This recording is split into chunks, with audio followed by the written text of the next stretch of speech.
Senang sekali bisa bergabung dengan teman-teman di Papua.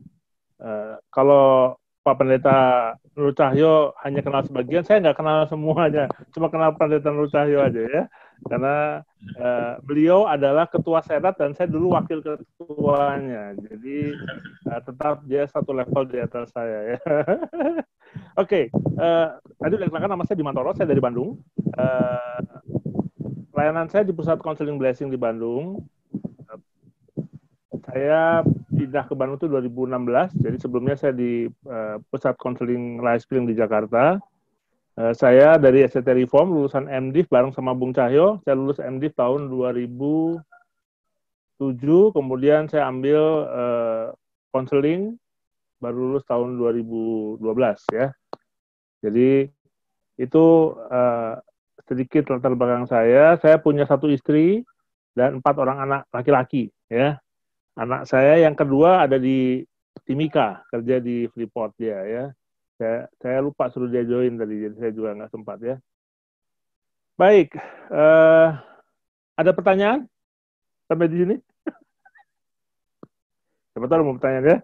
Ya, oke. Kita akan merenungkan tentang sebuah tema tentang jodoh menurut iman Kristen ya. Ketika saya diajak diskusi dengan Pak Pendeta Nur Cahyo, tema apa kira-kira? Kenapa ini muncul? Karena di dalam pelayanan konseling yang saya kerjakan, banyak orang itu kemudian merasa yakin bahwa pasangannya adalah jodoh dari Tuhan. Dia berhadapan dengan seorang konselor yang tidak percaya jodoh itu dari Tuhan. Nah, sehingga kami berdiskusi ya, karena bagi saya tidak terlalu yakin bahwa Tuhan itu menciptakan saya dan istri saya sejak kekekalan, lalu tiba-tiba ketemu, enggak. Semua proses ketika saya sudah mau 30 tahun menikah, ketika kami menikah itu bagi saya semua proses pilihan-pilihan hidup. Ya. Tapi mungkin pengertian jodoh yang saya terjemahkan dari kata-kata mereka adalah bahwa ditakdirkan bersama dengan orang A, orang B, orang C, gitu ya, takdir. Kekristenan tidak percaya takdir. Ya. Jadi mungkin pengertian jodohnya yang mesti kita koreksi bahwa sepanjang nanti diskusi kita, saya berharap di akhir nanti kita kemudian bisa punya pemikiran baru tentang apa itu jodoh menurut iman Kristen. Ya. Jadi bukannya kita menolak, tapi mungkin kita mendefinisikan ulang pengertian dari jodoh itu sendiri. Nah, sebelum mulai, mari kita sama-sama berdoa. Sekali lagi Tuhan, kami mengucap syukur untuk kesempatan yang luar biasa ini, ketika hamba-Mu boleh berjumpa dengan teman-teman di Papua, ujung timur dari negara Indonesia ini Tuhan, di mana teknologi saat ini sangat mendekatkan kami. Tuhan pimpin percakapan kami, sharing kami, diskusi kami sepanjang hari ini, sehingga pada saat nanti kami kembali ke dalam aktivitas kami masing-masing, kami boleh memiliki pemahaman yang baru tentang kebenaran dan nilai-nilai yang Tuhan ingin kami kerjakan dalam hidup kami. Khususnya ketika kami memikirkan tentang pasangan hidup, atau yang sedang kami cari, atau yang sudah kami terima dari Tuhan sendiri. Sekali lagi Tuhan, pimpin setiap kami, dan biar teman-teman kami yang akan menyusul, boleh Tuhan sertakan, dan juga Tuhan memimpin teknologi yang kami pakai, supaya boleh berjalan dengan baik sesuai dengan harapan kami. Dalam itu Yesus, Tuhan dan Selamat kami yang hidup, kami akan merenungkan firman. Amin. Baik, saya akan sharing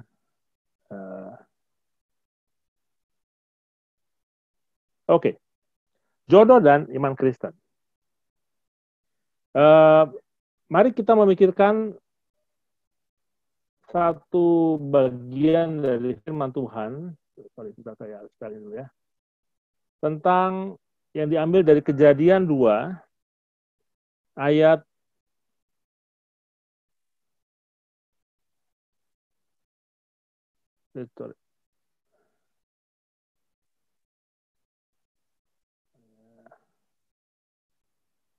18 sampai 25 ya. Saya akan bacakan buat kita semua. Tuhan Allah berfirman, tidak baik kalau manusia itu seorang diri saja.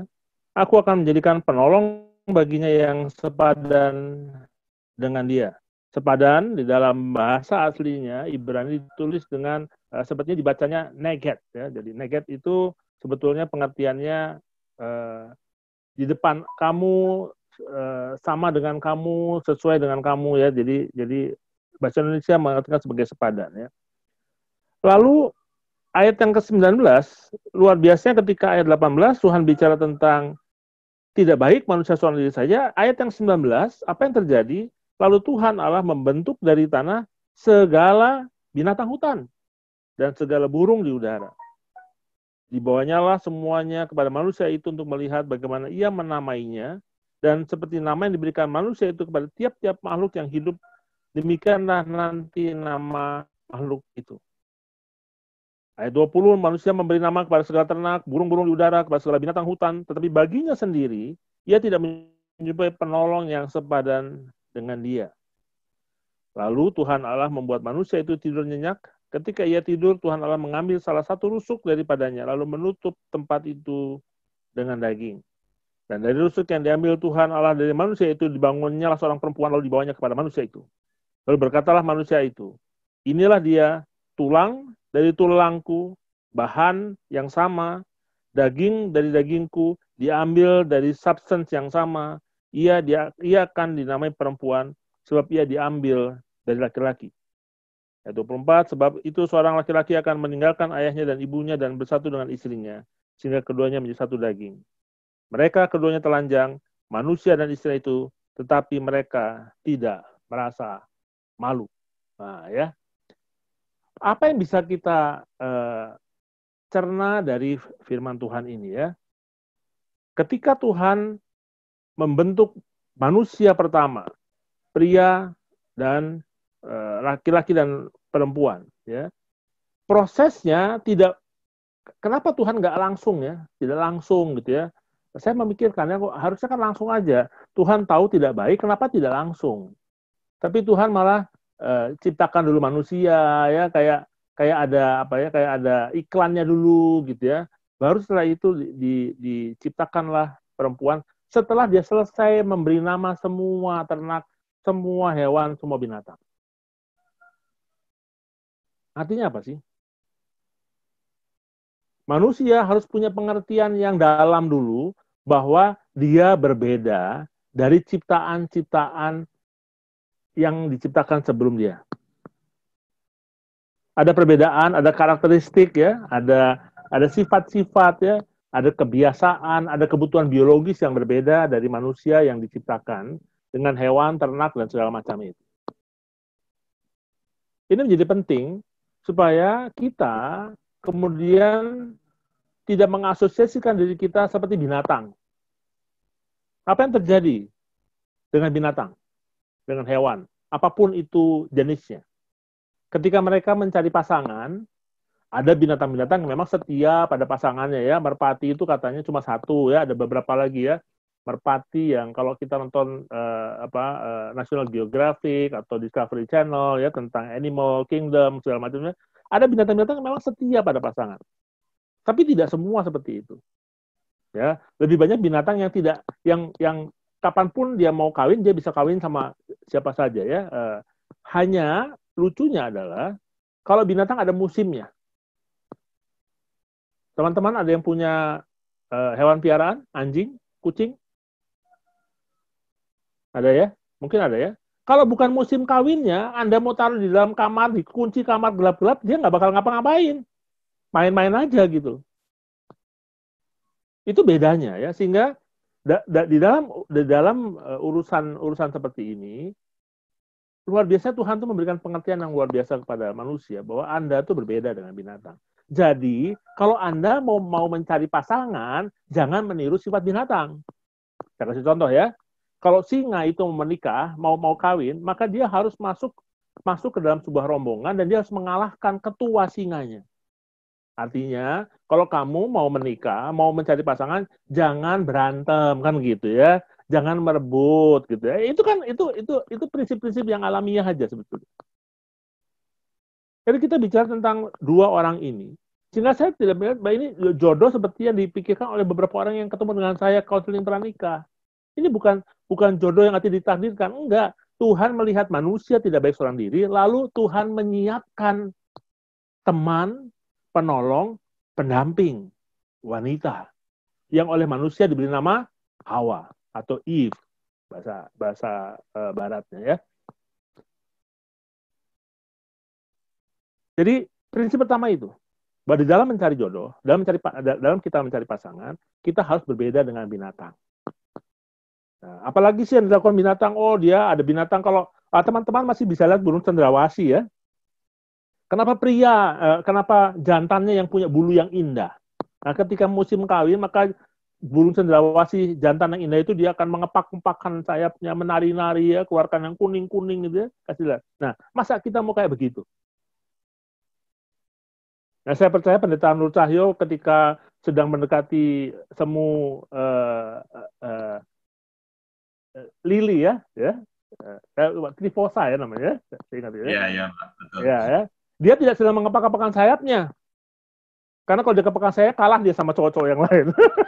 Bukan itu yang dilihat gitu ya. Kebetulan ketika dia proses pacaran itu kami masih satu kampus ya, jadi saya tahu betul ya, luar biasa sekali ya, luar biasa, semu lili luar biasa sekali ya. Jadi ini yang terjadi ya. Jadi ada hal-hal yang memang harus kita lakukan. Sehingga bagi saya yang pertama, jodoh itu bukan berarti Tuhan menyiapkan, semu lili akan ketemu dengan Pendeta Nur Cahyo nanti, lalu juga enggak seperti itu ya. Mereka punya kesempatan untuk memilih dan menetapkan pilihan. Bukan kayak binatang yang hanya sekedar digerakkan oleh nafsu atau libido ya, atau hanya insting mau punya keturunan. Bukan itu. Jadi saya rasa ini yang mesti kita pikirkan, poin pertama mesti kita pikirkan sama-sama ya, bahwa tidak seperti itu ya. Ada 19 orang selain saya ya. Oke. Jadi kalau nggak ada pertanyaan, oke, kita. Jadi yang pertama sama-sama, apakah kita sama-sama setuju bahwa jodoh itu bukan berarti kita bergerak seperti insting hewan, ya, dengan cara tadi ya menguasai, ya, mau dekati si A kita gebuki si B gitu, nggak seperti itu. Jadi jodoh itu bukan berarti bahwa saya begitu yakin dengan orang itu maka saya harus apapun saya lakukan demi dapat, bukan seperti itu. Jadi bukan seperti itu. Ya, gerakan kita tidak boleh sama seperti binatang. Ya. Baik. Yang berikutnya, apa yang terjadi dengan manusia?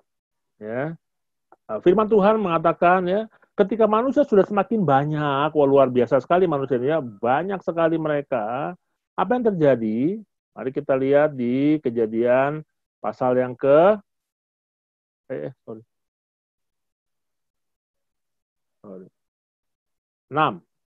Ya. Manusia sudah terlalu banyak. Lalu kemudian anak-anak Allah tuh melihat anak-anak manusia cantik-cantik. Lalu mereka, lalu mereka tuh orang-orang yang keturunan Set itu, yang ada banyak pernah itu keturunan Set itu kemudian melihat keturunan Kain itu luar biasa cantik-cantiknya. Artinya apa? Nah, mereka merasa bahwa itu milik mereka. Mereka berhak menentukan.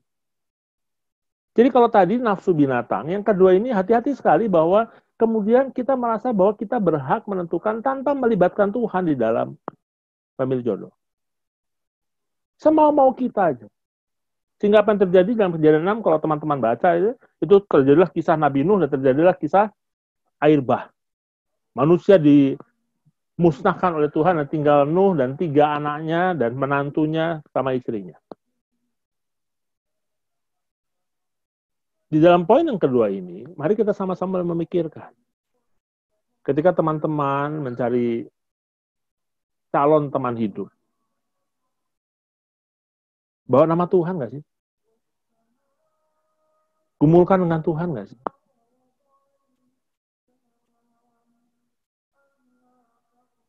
Nah, saya melihat ada begitu banyak ya.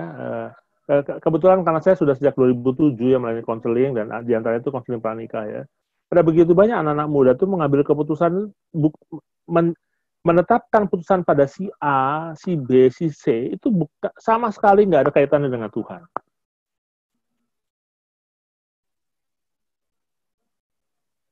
Yang penting memuaskan matanya, sama seperti keturunan dari set ini ya, memuaskan matanya aja. Apa yang enak dilihat, ya, memuaskan matanya sehingga nalarnya itu tidak bekerja, imannya tidak bekerja. Orang yang kemudian merasa yakin bahwa wanita itu yang berasal dari iman yang lain itu, wah, saya percaya betul Pak Bim itu jodoh saya, Tuhan ingin supaya dia kemudian mengikuti iman kita. Sudah keliru-keliru itu sudah.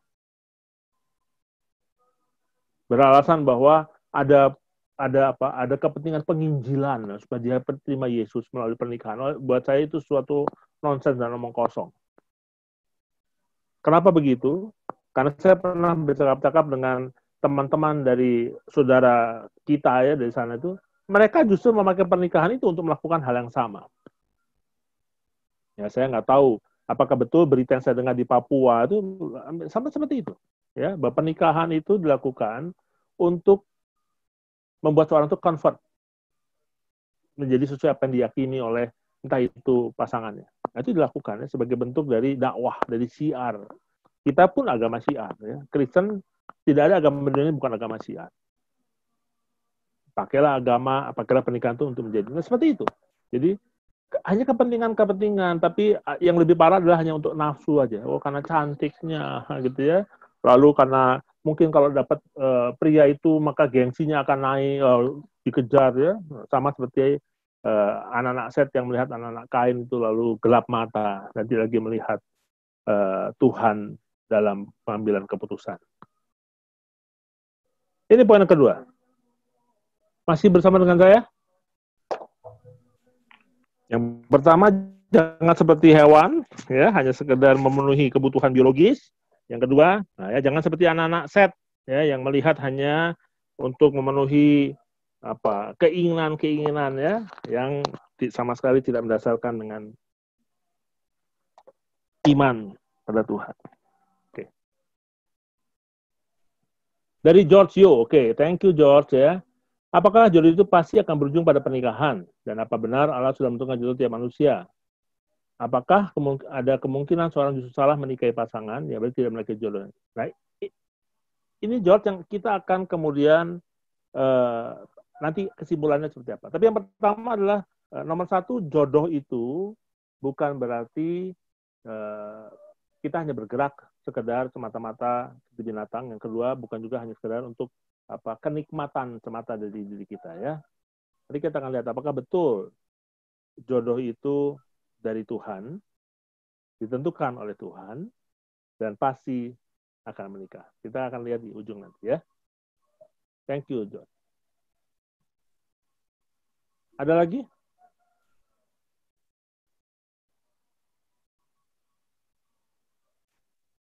Oke, kita lanjut ya. Yang berikutnya. Kejadian 24. Cerita tentang apa sih ini?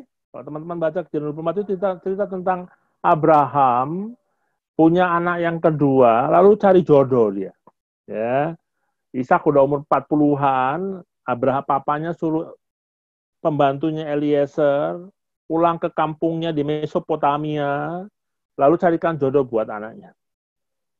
Eliezer tanya, kayak gimana Tuhan? Pokoknya Tuhanku, Allahku akan menolong kamu. Nah, lalu Eliezer itu berdoa dia doa, kalau ada wanita yang aku minta minum, dia akan kasih aku minum, plus dia akan kasih onta-ontaku. Luar biasa ya. Nah ini kalau tadi pertanyaan dari George ya, sepanjang Alkitab, saya baru lihat inilah pernikahan yang Tuhan intervensi. Tuhan jodohkan. Ya, jadi jauh-jauh pergi ke Mesopotamia, ketemu, yang muncul Ribka yang cantiknya luar biasa, ya, pipinya merah, keluarga Abraham. Dan begitu oleh Eliezer dibilang, kamu mau nggak menikah sama majikanku? Ini perempuan nggak pikir 2-3 kali, langsung bilang mau. Yang tahan-tahan koko-kokonya, kakak-kakaknya yang nahan ya. Nanti dulu lah, berapa hari lagi dulu ya. Langsung mau dia. Ya. Apa yang terjadi dengan pernikahan ini? Ya, kita melihat lagi bahwa di dalam Alkitab menyatakan bahwa Ribka kemudian mandul. Lalu Ishak berdoa. Maka terjadilah mujizat, dia hamil di usia yang butuh kurang lebih sekitar 20 tahun nih. Jadi umur 60. Jadi Ishak umur 60 lah hamil, anak kembar. Mari kita mulai melihat ya, apa yang terjadi di dalam pernikahan yang secara firman Tuhan, ini pernikahan yang Tuhan intervensi ya, Tuhan. Kalau boleh saya bilang, Tuhan jodohkan. Di masa tuanya Ishak, sang mama ini ya, ngajari adiknya, anak bungsunya, yang namanya Yakub, tipu papanya untuk dapat hak kesulungan. Pernikahan yang Tuhan izinkan, yang Tuhan intervensi, yang Tuhan jodohkan, berjalan dengan seperti itu. Ini menjawab, dari ini kita bisa menyebutkan pertanyaan dari George tadi ya. Ini Tuhan, apakah salah ya? Apakah kemudian jodoh Tuhan itu salah? Sampai ada orang punya alasan ketika sudah waktu nikah merasa itu jodohnya, kemudian bosan entah karena alasan apa datang ke saya lagi, ada seorang wanita umur datang saya pertama kali itu sama mamanya, usianya 20 belum 20 tahun, 19, baru lulus SMA, ya. Mamanya tidak setuju dia pacaran dengan temannya. Tapi ini perempuan, saya merasa itu udah cocok saya. Saya sama si B cocok banget. Mama ini kejam. Nah, orang tua tetap tidak setuju, akhirnya si anak wanita ini kemudian disekolahkan ke Chungguo, ke Cina.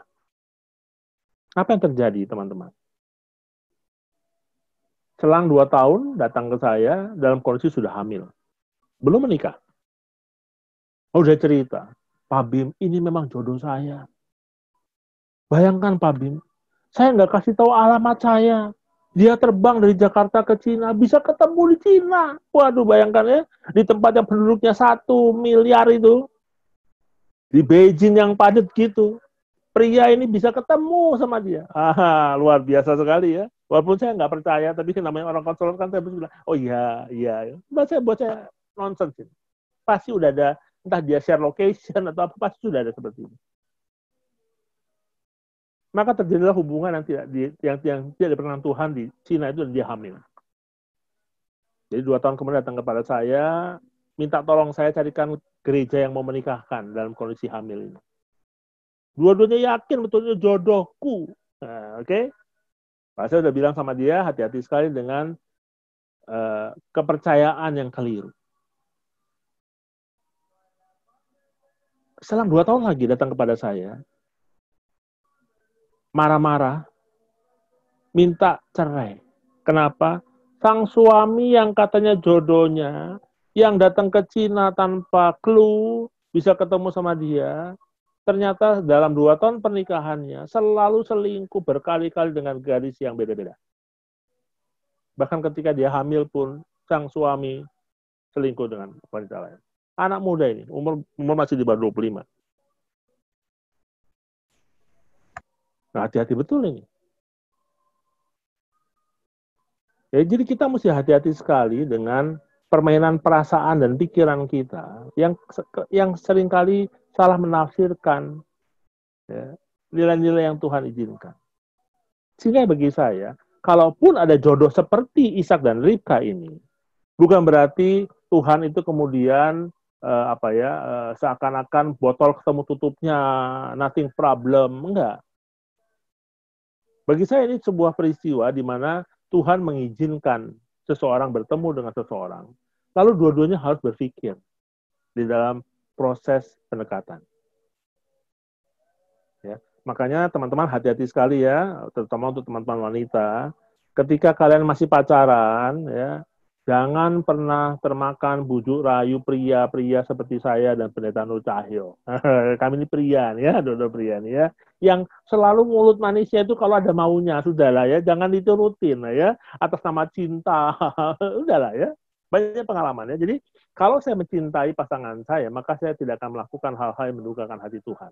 Jadi jangan pernah bicara dalam nama cinta untuk melakukan hal yang mendukakan hati Tuhan. Ya, apalagi bawa nama jodoh ya. Saya dengar ada seorang ya, kemudian ada seorang pemuda yang luar biasa setia taat sama Tuhan ya, tiba-tiba dapat visi dari Tuhan. Luar biasa sekali. Ini pengalaman real ini ya. Ini orang tua yang cerita, orang tua. Jadi datang ke rumah orang tua itu bilang, "Tante, saya dapat visi dari Tuhan. Anak tante itu harus menikah dengan saya." Oh, ini ibu yang taat sama Tuhan, pria yang taat sama Tuhan, aktivis gereja. Anaknya nurut, oke. Kata Tuhan, kamu jodohku. Menikahlah mereka. Karena pria ini mendapatkan visi dari Tuhan. Apa yang terjadi dengan pernikahannya? Kenapa mereka datang ke konseling saya? Ternyata pria ini kemudian entah menyesal, wanitanya menyesal, ya, akhirnya mereka itu kemudian hidup setelah menikah. Apa yang terjadi? Ya, kehidupan iman mereka berantakan.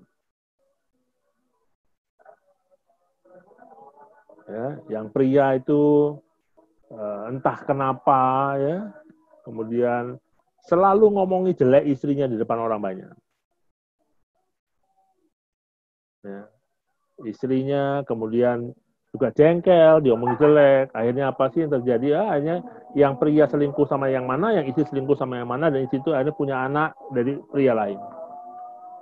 Tidak cerai, tapi kayak begitu. Bayangkan ya, datang pakai visi dari Tuhan, jodoh dari Tuhan. Jadi hati-hati sekali teman-teman ya. Sehingga sampai di level ini, saya kemudian tidak percaya definisi jodoh itu adalah sesuatu yang Tuhan tetapkan dari semula, dari kekekalan itu sampai kekekalan, bahwa Bimantoro akan ketemu dengan Triani itu sudah saya catat dalam kekekalan. Nggak mungkin sama cewek lain. Namanya Triani berarti. Nggak, saya nggak percaya itu. Saya percaya Tuhan akan menyiapkan pendamping, penolong yang sepadan bagi saya. Di antara banyak wanita, saya boleh pilih. Itu yang saya percaya. Oke, sebelum kita lebih lanjut ya sampai sini. Ada yang keberatan nggak? Nah, oke, ya, kita diskusi. Ada yang keberatan nggak ya dengan apa yang saya sampaikan? Ada yang mau tanya ya? Ada yang pengen punya pendapat lain? Silakan. Oh, ini udah ada chat ya. Oke, Manokwari jaringannya jelek ya. Oke, sabar ya, Bu Agustina. Ya. Oke, nggak ada ya? Maka mari sama-sama kita mulai memikirkan ya teman-teman ya. Ketika kita memikirkan tentang jodoh,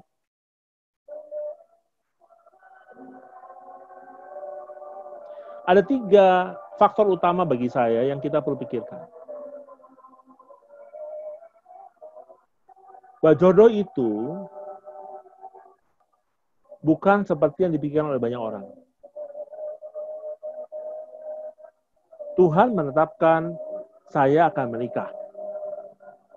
Oke, karena itu mandat budaya kita ya, bahwa beranak cuculah, penuhi bumi, kuasai bumi ya, pelihara bumi ini ya. Tapi dengan siapa, itu pilihan saya. Makanya yang kita mesti lakukan adalah, apakah kamu berdoa ketika fase hidupmu itu memang ke arah situ. Sehingga bagi saya, kalau anak SMP, pacaran, pasti bukan untuk menikah. Just for fun aja. Dia nggak mungkin doa bahwa anak 1 SMP, 2 SMP, 3 SMP, pacaran lu doa Tuhan ya, tolonglah pilihkan jodohku. Enggak, pasti enggak. Pikir mereka belum ke situ.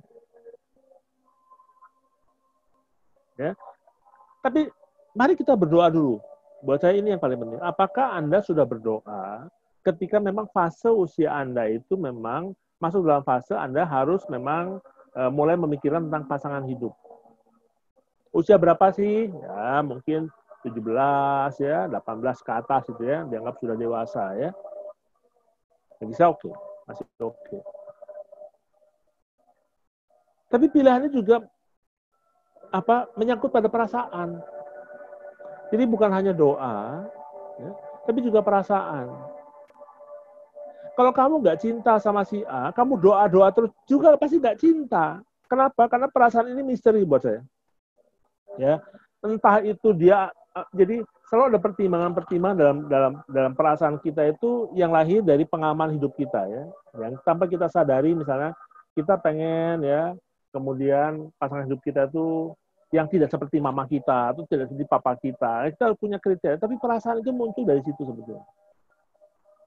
Kalau ngobrol sama si A itu kok enak ya, nah, dia kok responnya enak, bahan omongannya juga enak, orangnya kok sabar, itu perasaan, maksudnya ke perasaan. Jadi ada doa, ada perasaan, mana duluan? Saya nggak penting mana yang duluan. Makanya saya tulis sejajar. Ya. Apakah perasaan itu duluan lalu kamu berdoa, atau kamu doa duluan baru perasaan? Bagi saya either or, mana aja silakan. Cukup sama itu enggak, pikiranmu mesti juga bergerak. Jadi bukan cuma doa, bukan cuma perasaan, pikiranmu Tuhan berikan kamu pikiran, makanya kamu kalau perasaan itu kita jadi cuma seperti hewan aja gitu ya. Tapi enggak, kamu juga diberikan oleh Tuhan itu pemikiran. Tuhan kasih pemikiran untuk mulai memikirkan. Ya, kalau saya berpacaran dengan si A, apa sih konsekuensinya? Nah, saya kasih contoh ya, ini mungkin contohnya cukup ekstrim ya. Teman saya itu pengen sekali punya menantu anak orang kaya. Jadi anak-anaknya dia itu semua dia masukkan ke sekolah paling mahal di Tangerang, daerah kami itu. Sekolah paling mahal. Tujuan apa? Supaya anaknya itu nanti ketemu sama anak orang kaya dan menikah sama anak orang kaya. Dari SD, SMP, SMA, kuliah taruh luar negeri. Biar kawin sama orang Indonesia di luar negeri. Apa yang terjadi? Saya yakin itu tidak doa. Perasaan, enggak, itu perasaan papa mamanya. Apa yang terjadi? Pikiran tidak dibawa. Apa yang terjadi? Ternyata tidak seperti yang diharapkan. Anak-anak orang kaya itu nggak mau sama anaknya dia yang tanggung-tanggung. Jadi bagi saya, kalau kita lihat ya, penolong yang sepadan, mari kita pakai pikiran kita, apakah calon yang kita mau dekati itu sepadan nggak sama kita? Konsekuensinya apa sih kalau saya menikah dengan dia? Pacaran dengan dia?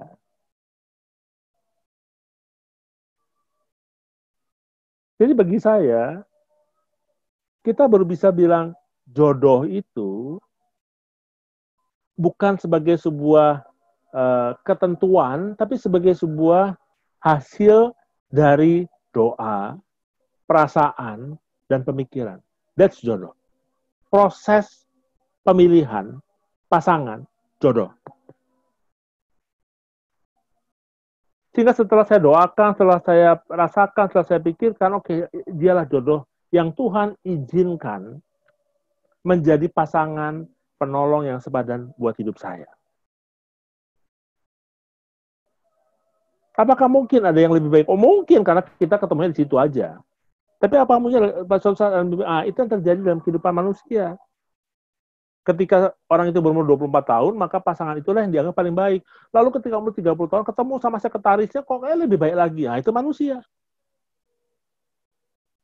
Sehingga bagi saya, ketika ini menjadi sebuah proses, maka Anda harus bertanggung jawab pada proses jodoh ini, pada proses pilihan ini, di mana ketika Anda mulai berproses itu, lalu memutuskan untuk menikah dengan dia, lalu Anda pergi ke depan altar, disaksikan oleh jemaat dan di depan Tuhan, mengaku setia sampai maut memisahkan kita, itu adalah sebuah proses yang Anda tidak boleh lari.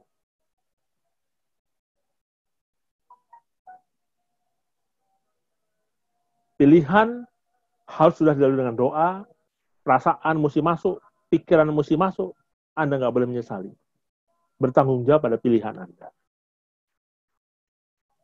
Proses. Jadi jodoh bagi saya adalah sebuah proses pemilihan yang Tuhan izinkan melalui doa-doa yang kita naikkan. Yang melibatkan perasaan kita. Tuhan tidak paksa melibatkan perasaan kita. Kalau kamu nggak cocok, ya jangan dipaksa, kata Tuhan. Dan melibatkan pertimbangan pemikiran kita. That's jodoh. Jadi bukan di awal, tapi di akhir.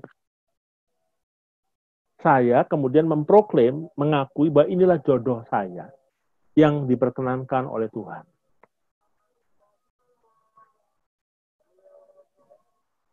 Nah, ini sedikit menjawab pertanyaan dari George tadi ya. Itulah jodoh. Jadi jodoh itu bukan di awal, ya, tapi di menjadi sebuah proses, ya. Dan di dalam pernikahan itu kemudian prosesnya mengkristal bahwa jodoh yang melalui proses pemilihan di awal tadi kemudian mengkristal menjadi semakin kuat, semakin kuat, semakin kuat, semakin kuat ketika kita mengerjakan pernikahan kita. Banyak orang kemudian menyesali jodohnya karena pernikahannya nggak dikerjakan. Sudah menikah sama si A, masih lihat kiri kanan, udah nggak boleh lagi. Jadi teman-teman yang masih muda-muda ini ya, kalau pendeta menurut saya sudah nggak boleh lihat kiri kanan lagi, sudah. Tapi kalau kalian masih boleh. Jadi teman-teman wanita, ayo teman-teman wanita di Kalam Kudus Jayapura, jangan mau dikekang sama satu orang pria. Punya teman pria sebanyak-banyaknya. Lalu dari semua orang itu pilih yang terbaik. Ada opsi 1, opsi 2, opsi 3, opsi 4, kan gitu ya. Oh, kalau 1 dikasih sinyal-sinyal nggak nembak, perasaannya nggak main. Ya, doa, oke Tuhan, kayaknya yang ini nggak main. Lalu lihat opsi 2, lihat opsi 3. Ya. Nah, pertanyaan. Jadi jodoh itu di tangan kita, di tangan Tuhan. Tuhan itu, nah, ini Tuhan memberikan kebebasan kepada kita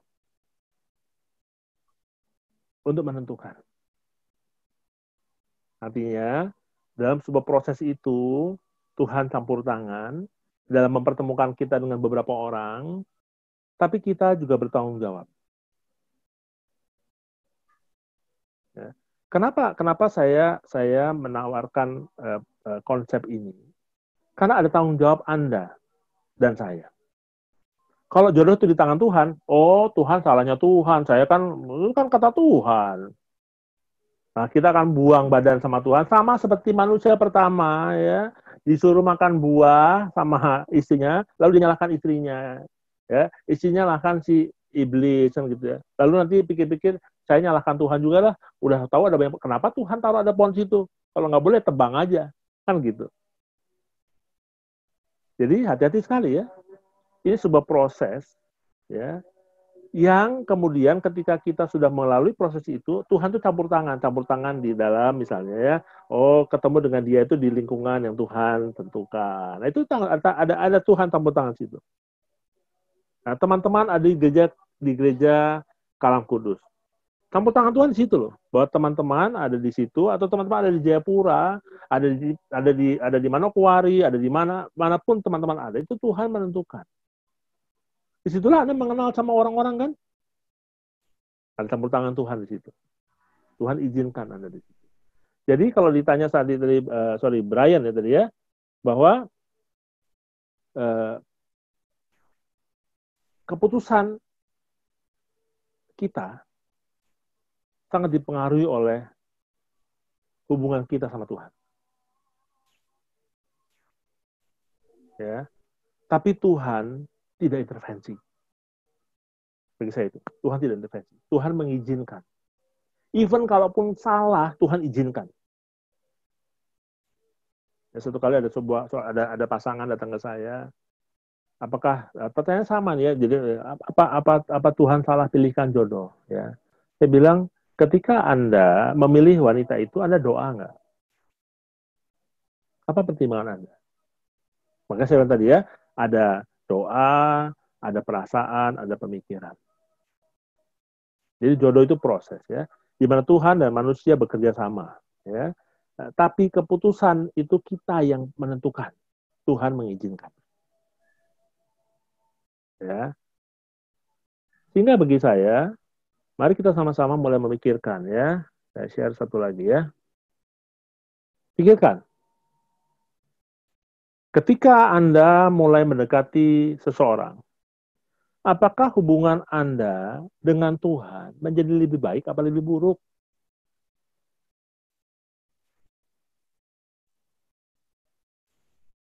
Kalau karena Anda jatuh cinta, hubungan Anda sama Tuhan jadi lebih buruk, maka sudah pasti, ya, sudah pasti itu bukan tidak diperkenan sama Tuhan. Karena ketika Tuhan menciptakan manusia dan wanita untuk saling menolong, sepadan dan saling menolong. Menolong itu apa sih? untuk mereka tetap percaya akan otoritas Tuhan. Jadi kalau hubungan Anda malah semakin buruk, be careful. Hati-hati sekali. Hubungan itu mungkin, sebenarnya saya bilang tadi ya, hanya sekedar digerakkan oleh insting hewani kita, ya, karena sudah dewasa, hormon sudah mendesak-desak, pengen kawin, ya, wah itu aja. Atau hanya untuk memenuhi nafsu berkuasa, pengen supaya saya dipandang sama orang, aja kayak gitu aja. Ya, pasti hubunganmu dengan Tuhan menjadi tidak baik. Jadi yang pertama untuk kita pikirkan sama-sama ya, bagaimana sih kita bisa mewujud nyatakan doa, perasaan sama pikiran. Nomor satu, pikirkan ya, apakah hubunganmu sama dia membuat hubunganmu sama Tuhan menjadi lebih baik. Oke, yang berikutnya, apakah hubunganmu dengan dia membuat hubunganmu dengan orang tuamu menjadi lebih baik? Ada banyak anak-anak muda tuh ya, semakin ditentang sama orang tua tuh perasaan makin benar. Belum tentu. Tidak semua memang dasar orang tua itu baik, tidak semua. Tapi bagi saya, firman Tuhan di dalam hukum Taurat yang keberapa? Ya, hormatilah ayah ibumu supaya panjang umurmu di tanah yang Tuhan berikan kepadamu. Itu udah hukum Taurat, itu sudah. 10 hukum Tuhan yang nggak boleh kita tawar. Jadi jangan pernah kita lalu berandai-andai bahwa oh inilah jodohku karena semakin ditentang sama orang tua semakin jangan. Makanya berkali-kali kalau ada orang tua keberatan sama saya bilang sudah biarkan aja. Anak-anak muda sekarang itu semakin kita tentang perasaannya semakin benar. Udah dibiarkan aja. Betul. Ya, beberapa klien saya itu ya, akhirnya orang tuanya melonggarkan, malah putus. Kenapa? Nggak ada lagi musuh bersama. Ya. Mereka merasa betul karena ada musuh bersama. Padahal keliru betul. Jadi bukan cuma hubunganmu dengan Tuhan, tapi bagaimana hubunganmu dengan orang tuamu. Apakah menjadi lebih baik atau menjadi lebih buruk? Dan yang ketiga yang sama pentingnya adalah apakah hubunganmu dengan dirimu menjadi lebih baik? Jangan sampai kalian berpacaran dengan seseorang malah membuat kamu jadi tertutup, menjadi minder, ya, wah menjadi orang yang bukan dirimu yang Tuhan inginkan. Kenapa saya tekankan ini ya? Ada banyak orang ya, kemudian masa terjebak dalam relasi. Membuat mereka tuh akhirnya apa ya? Merubah dirinya. Ya. Satu kali itu saya kedatangan seorang anak wanita ya, cantik anaknya, cantik ya. Datang itu dengan apa mata itu lebam ya, tapi ditutup sama poninya ya, tutup sama poninya. Uh, saya lihat dia menjaga sekali poninya. Lalu ketika sedikit ini loh, kok kenapa biru itu saya bilang. Iya om, dipukul sama pacar saya. Oke. Jadi anak ini sedang ikut katekisasi pranikah di gerejanya, kemudian mereka ingin apa ya menambah lalu datang ke tempat saya. Loh, pacarmu pukul kamu dan kamu masih mau meneruskan pernikahan ini, kenapa? Oh, saya sudah bisa nebak kenapanya. Ya, karena kalau bukan dia siapa lagi, Om? Wah, luar biasa sekali ya.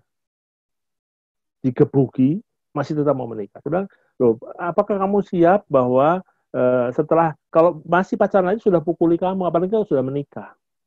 Oh, saya percaya kok, Om, kalau sudah menikah dia pasti tidak begitu. Oh, nggak mungkin, nonsense buat saya. Ya, tapi saya nggak ngomong begitu ya. Kita nggak boleh ngomong. Itu bagi saya tidak mungkin kalau sebelum menikah aja sudah main pukul, lalu setelah menikah malah lebih parah. Apa yang terjadi? Hubungan dia dengan pria itu membuat dia kemudian apa ya victimize herself, menempatkan dia sebagai korban dalam sebuah relasi. Jadi takut ini, takut itu, takut ini, takut, waduh ngeri banget saya. Ya, puji Tuhan akhirnya mereka tidak jadi menikah. Ya, sudah tunangan batal. Karena bagi saya nggak sehat.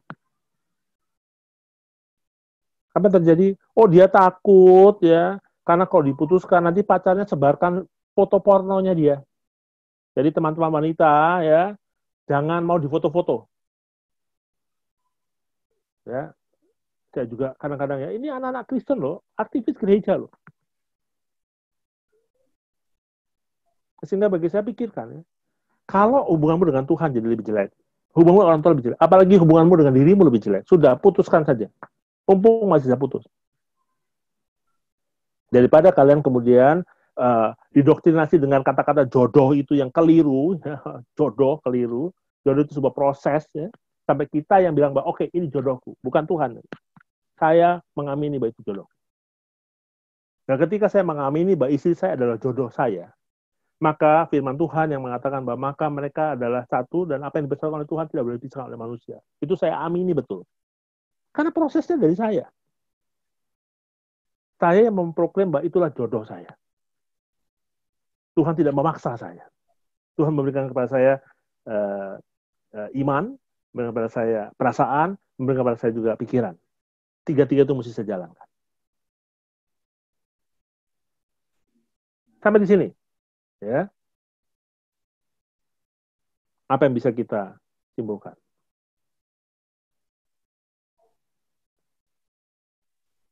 Sebenarnya semua pilihan hidup kita tuh Tuhan itu minta kita berproses. Apakah Tuhan kemudian mentakdirkan, menjodohkan Pendeta Nur Cahyo dan Semu Lili itu di Kalam Kudus Jayapura? Enggak. Tuhan minta mereka untuk melayani di gereja. Lalu Tuhan berikan kesempatan banyak, ya. Lalu mereka mulai memikirkan, oh satunya Jayapura. Jadi mereka doakan, ya.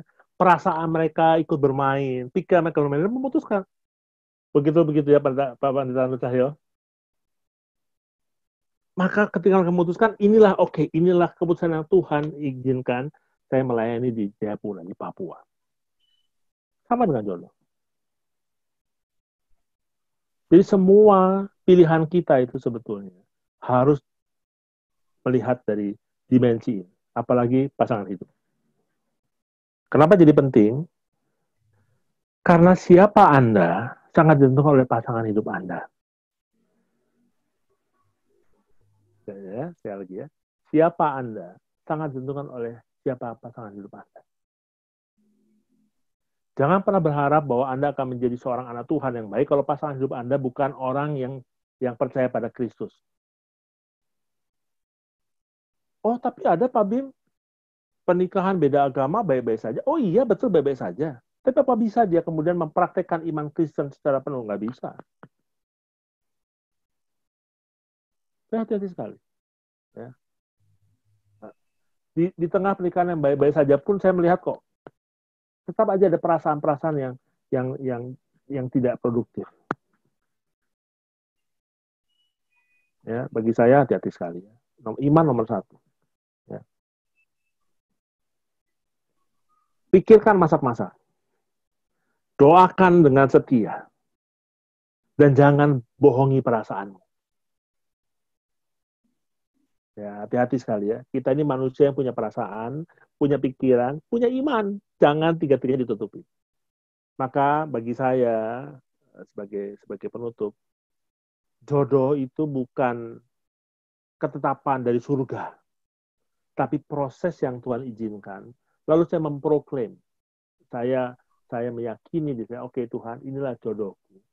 Berdasarkan pengalaman-pengalaman yang Tuhan izinkan untuk saya berproses dalam pilihan-pilihan yang Tuhan siapkan dalam kehidupan saya. Oleh sebab itu, Tuhan, saya bertanggung jawab untuk saya. Oke, ada chat sebentar ya, saya baca dulu ya. Dan salah satu teman kita, kemarin salah satu teman lama saya di Kupang mendatangi saya, kemudian dia cerita tentang hubungan dengan pasangan saat ini yang sedang berproses jenjang pernikahan. Ternyata calon istrinya sudah hamil. Namun mereka saling bertengkar. Kenapa mereka sudah menikah atau tidak? Calon istrinya juga sering sekali mengucapkan kata pisah. Namun teman saya ini punya perasaan tanggung jawab untuk menikahi calon istrinya karena hamil. Di temanku yang bertanya ini ya, saya punya prinsip bahwa kehamilan tidak harus dilanjutkan dengan pernikahan. Ya, banyak orang berpikir bahwa karena sudah hamil harus menikah. Enggak. Saya termasuk salah satu hamba Tuhan yang sangat menentang itu. Ya. Jadi kalau kamu menikah hanya karena sudah hamil, maka kamu akan terjebak. Kamu akan terjebak dalam relasi yang akan membuat kamu menjadi pribadi yang sangat berbeda. Sehingga bagi saya, kehamilan tidak menjadi pertimbangan. Yang menjadi pertimbangan adalah apakah temanmu ini ya menggumulkan dengan Tuhan. Perasaannya bicara dan pikiran bicara.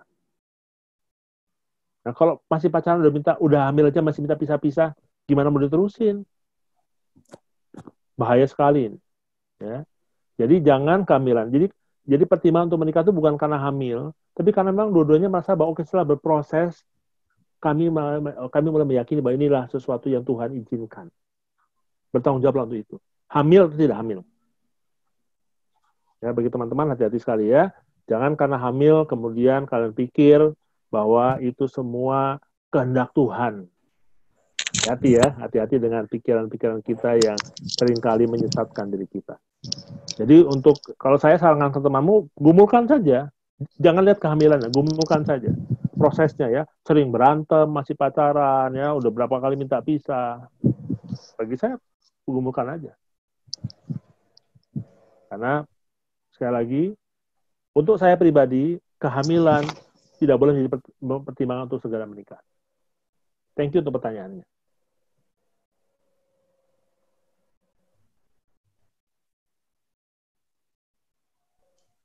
Pak Bim, ini ada pertanyaan dari Instagram. Ya. Pertanyaan dari Instagram, bagaimana kalau dia suka dengan seorang pria, tapi kemudian mamahnya nggak setuju, dan kemudian mamahnya memperkenalkan dengan cowok lain, lalu menikah dengan cowok lain itu, dan terjadi pertengkaran-pertengkaran. Nah, sekarang dia menyalahkan mamahnya. Gitu. Kenapa sama yang pertama dilarang, dijodohkan sama yang lain ini kok malah bertengkar. Nah, itu bagaimana itu? Oke, jadi seringkali kita dalam kehidupan kita, ketika kemauan kita tidak diikuti, kita tidak berdoa. Jadi yang menguasai kita sebenarnya kemauan kita. Sehingga ketika saya mau sama pria A, lalu saya menikah sama pria B yang jodohkan mamaku, saya menikah itu dengan kemarahan, bukan menikah dengan kerelaan.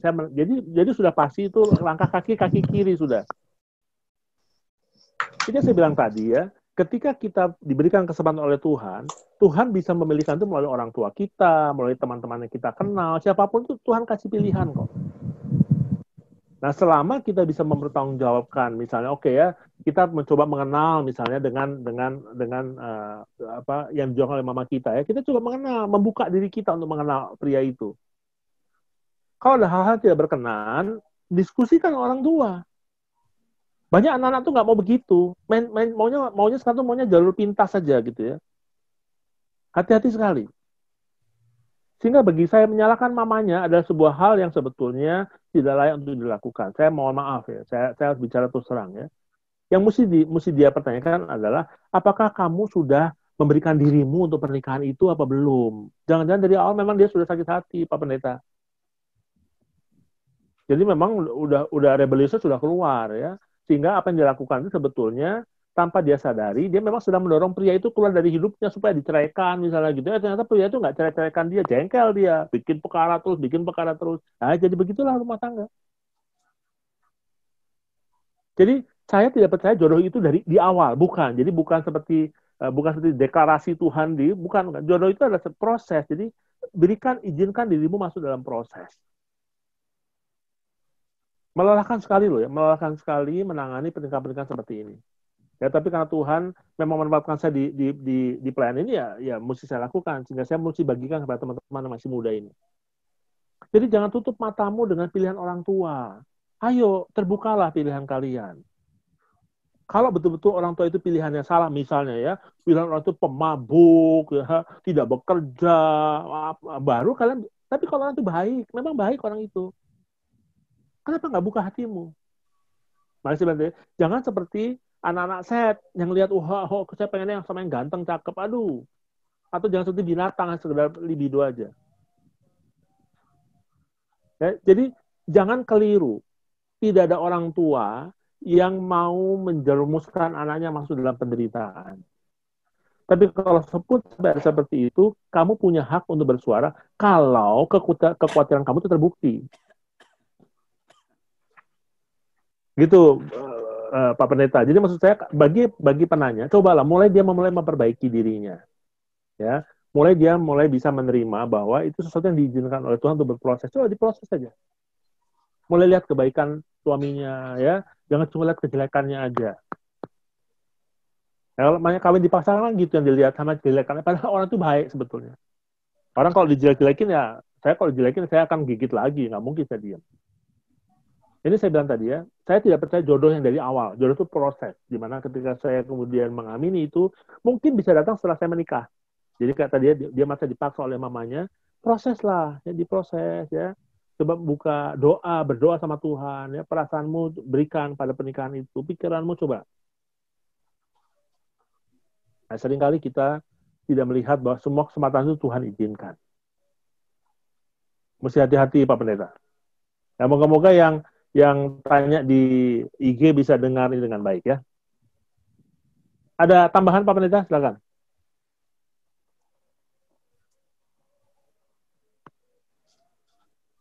Ya, pertanyaan tentang jikalau seorang perempuan sudah pacaran tapi masih lihat atau lirik cowok lain, berarti bakal dianggap tidak setia ya? Bagaimana itu, Pak? Oh enggak dong, bagi saya perempuan tuh boleh lirik kiri kanan. Boleh, makanya definisi pacarannya kita perbaiki. Pacaran itu adalah proses mencari pasangan hidup. Teman-teman wanita, Anda berhak memilih dari 10 pria. Ya, Anda berhak kok. Jadi lagi pacaran itu jangan mau dikukung sama satu pria. Mbak, kalian mesti buka semua ya. Jadi jangan pernah berpikir bahwa orang yang nembak Anda pertama kali itu jodoh Anda. Enggak, jangan bikin seperti itu. Makanya kata-kata jodoh ini mesti hati-hati sekali. Jadi kalau ada satu yang nembak, oke, teman baik dulu aja. Berteman baik dengan banyak orang ya. Kalau teman-teman wanita khususnya ya, berteman baiklah sama 10 minimal 10 pria ya yang berpotensi jadi pasangan hidupmu, lalu lihat mana yang terbaik, pilih. Ya, jangan buru-buru, apalagi kalau waktunya masih cukup panjang ya, masih usia 17 tahun, 19 tahun, panjang sekali ya. Sehingga bagi saya Pak Pendeta, kalau seorang wanita mencari opsi yang terbaik itu wajar. Ketika masih hubungan dekat ya, atau kita sebut pacaran tadi, wajar, bukan nggak setia. Itu adalah sebuah kesempatan Tuhan berikan untuk dia memilih, berproses untuk mencari jodohnya. Nah, kan gitu ya.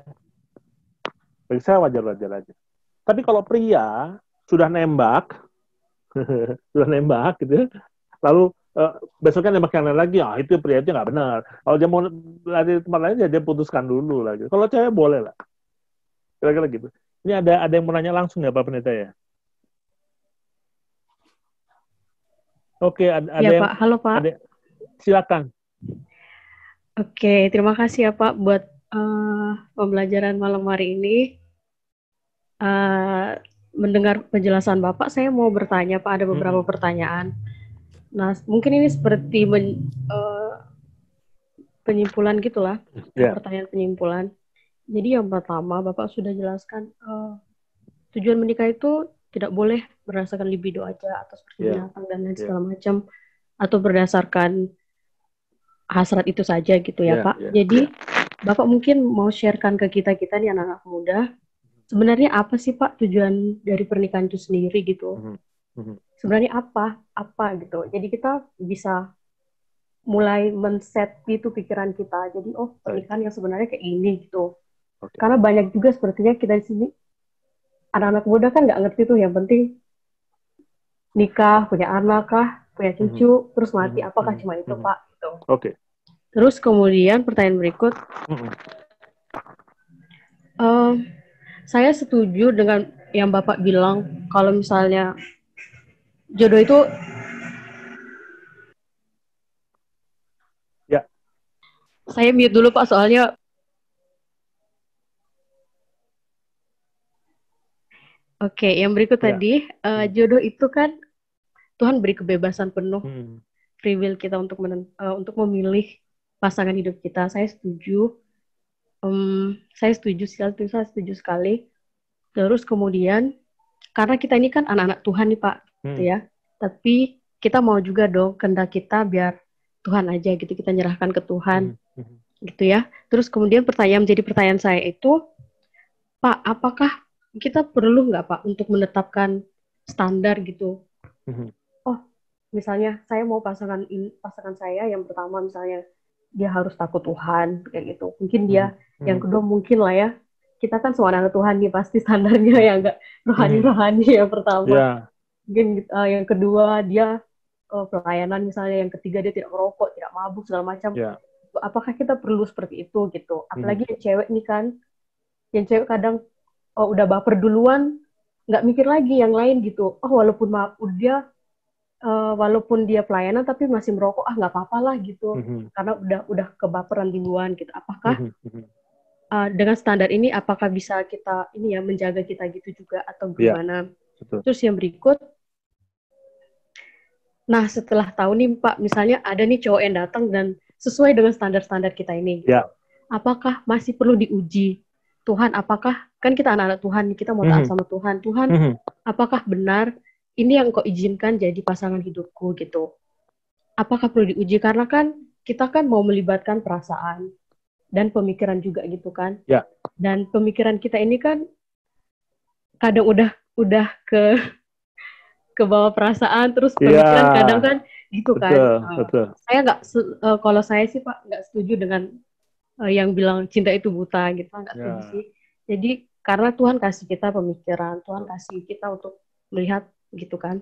Nah, terus kalau apakah perlu diuji? Bagaimana sih Pak cara ngujinya gitu? Apakah perlu firman Tuhan atau gimana gitu Pak? Baik. Terima kasih Pak. Oke, sama-sama ya. Saya nggak tahu namanya siapa nih Pak Pendeta ya, karena tulisannya 9 Jeti ya. Saya Marlin Pak, WL. Bu Marlin. Oke ya, Marlin ya. Oke, yang pertama tujuan pernikahan adalah kita bukan hanya, jadi kita menjadi rekan kerja Allah dalam proses prokreasi. Apa artinya itu? Bahwa kita kemudian ketika Tuhan menciptakan Adam dan Hawa, Tuhan berkreasi menciptakan manusia menjadi imago Dei. Artinya apa sih? Gambar dan rupa Allah.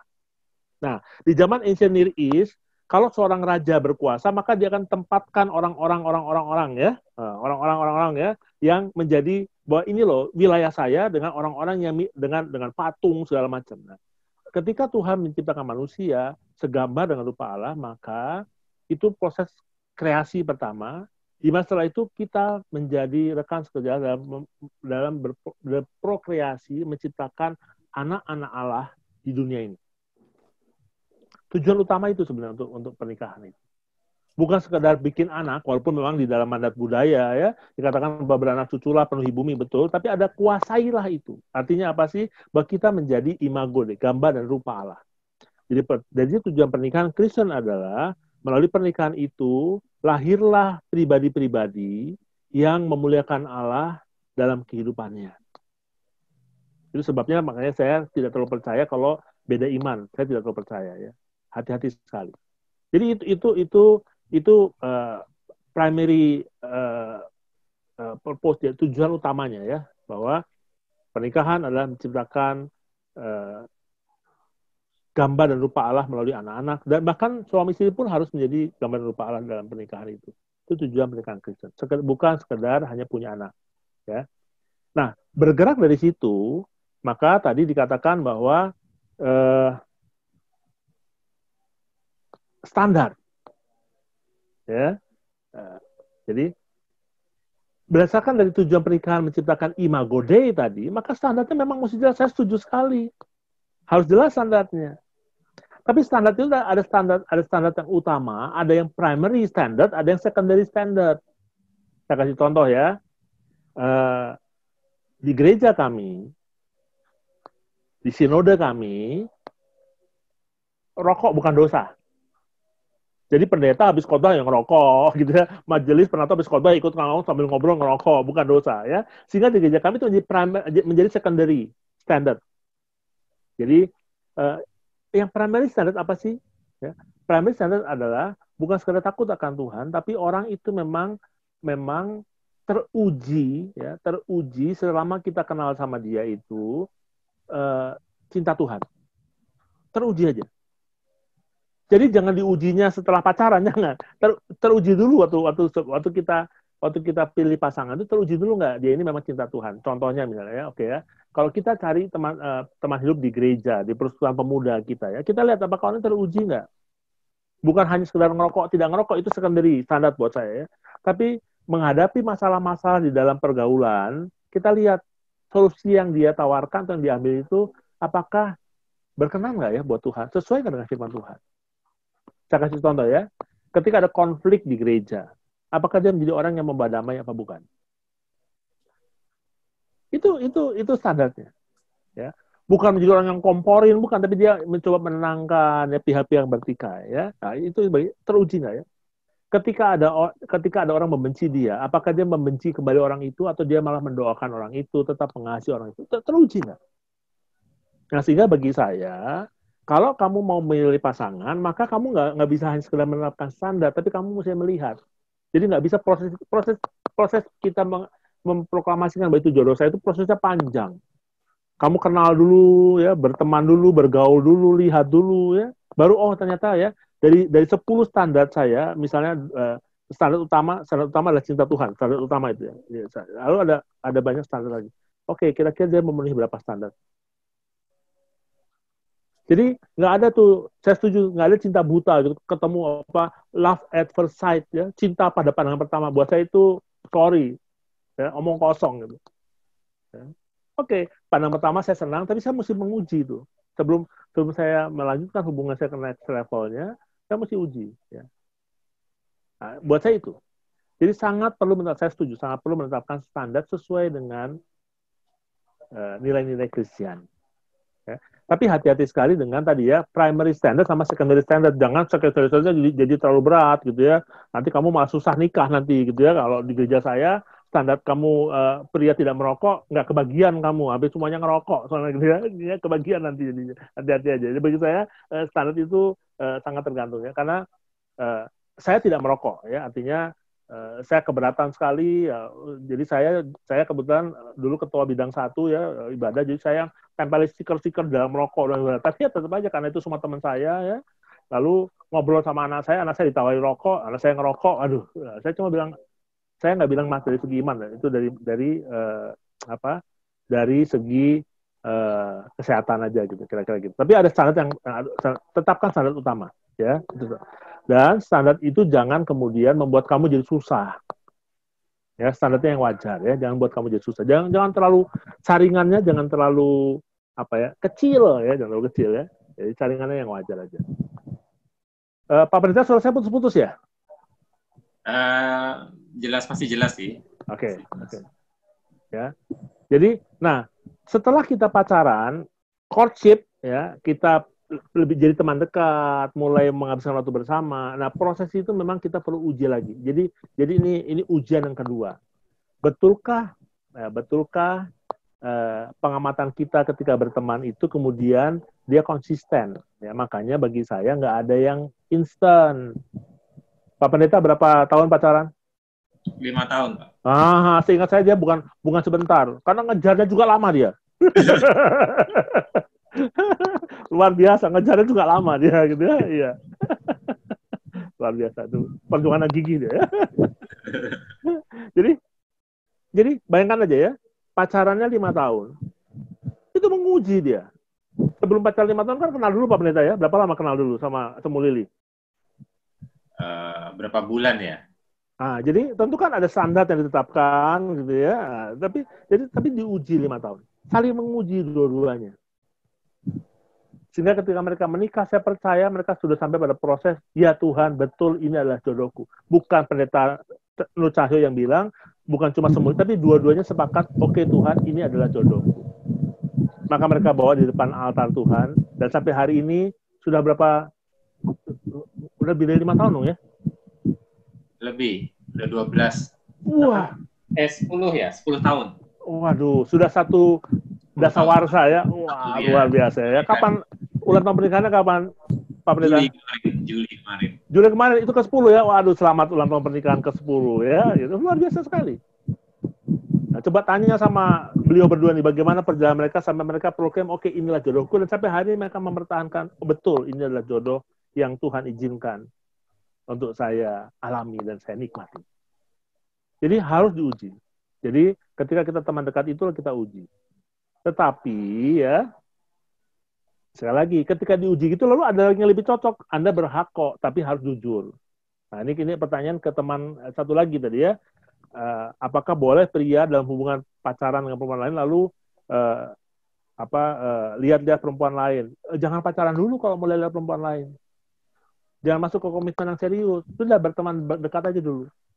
Jangan menyakiti hati orang lain. Kalau memang kamu nggak serius. Ya, kalau kamu sudah mulai menyatakan aku mencintai kamu, maka seperti yang pertanyaan tadi, lalu kamu mulai menguji apakah betul bahwa kamu adalah orang yang tepat buat dia. Ya, jangan memaksakan dirimu. Satu kali ada seorang anak gitu ya, memaksakan dirinya. Ya, Pak, masa saya nggak boleh menikah sama si A? Loh, kenapa? Oh, kata pendeta saya, kalau kamu nikah sama si A, harga lipstiknya aja lebih mahal dari gajimu. Ya, ternyata dia itu dekat dengan anak seorang kaya raya luar biasa sekali ya. Bagi saya, ya betul. Siap nggak kamu? Ya, Pak, betul bilang harga lipstik aja lebih mahal dari gajimu. Oh, siap nggak kamu? Ya, karena jadi bukan, saya setuju sekali dengan cinta itu tidak buta ya. Jadi sesuatu yang indah di masa pacaran itu kemudian bisa berubah menjadi sesuatu yang buruk ketika sudah menikah karena perbedaannya terlalu banyak. Makanya carilah yang sepadan. Tapi sekali lagi ya, untuk pertanyaan yang tadi, kalau laki-laki sudah pacaran, Anda mesti izin. Kalau memang mau cari wanita lain, mending putus aja dulu. Jadi jangan sambil pacaran sambil lirik, kalau itu Anda tipe tidak setia ya, jangan seperti itu. Jangan kembangkan keburukan dalam pacaran. Kira-kira seperti itu ya. Saya tidak tahu apakah saya bisa menjawab 4 pertanyaan ini secara bersamaan. Kalau ada yang mau tanya lagi silakan. Terima kasih Pak buat sudah menjawab. Baik, terima kasih. Berarti selama pacaran harus buka mata ya Pak. Oh iya. Jangan tutup mata ya. Buka mata kepada realita. Selebar-lebarnya. Iya, buka pada realita apa betul sih? Am I the right person for him or is he the right person for you? Itu mesti buka mata. Jangan paksakan. Jangan. Tuhan tidak pernah memaksakan. Kita yang kadang-kadang gelap mata, lalu pakai bawaan nama Tuhan, jelek sekali itu. Nah, seringkali kita yang padahal Tuhan enggak kok. Ya. Hati-hati. Kenapa saya bilang ini? Karena saya menghadapi banyak sekali perceraian sekarang. Ya, banyak sekali sekarang anak-anak Tuhan tuh bercerai dengan mudah sekali. Ya, saya nggak tahu nih fenomena apa ya, mudah sekali ya, dengan berbagai macam alasan. Ya, yang paling menyedihkan adalah alasan lain-lain. Artinya sekedar tidak cocok. Lah, tidak cocok itu apanya? Bukan KDRT, bukan perselingkuhan, bukan masalah ekonomi, masalah nggak cocok. Bingung saya sudah kalau nggak cocok. Ya, karena kalau nggak cocok itu, kalau saya sudah nggak suka sama istri saya akan bisa cari 1000 kelemahannya. Pasti nggak cocok. Sama seperti tadi yang Pak Pendeta, ada pertanyaan titipan dari IG tadi ya. Begitu kamu merasa menikah dengan orang yang tidak cocok, karena itu jodoh dari mamamu, maka pasti kamu tidak cocok. Karena kamu tidak membuka hati itu. Ya, sekali lagi hati-hati sekali dengan hati kita yang seringkali dipengaruhi oleh tadi ya, insting hewan kita, dipengaruhi oleh nafsu kedagingan kita, hati-hati sekali. Maka bawa Tuhan selalu dalam pemilihan jodoh. Thank you. Luar biasa sekali.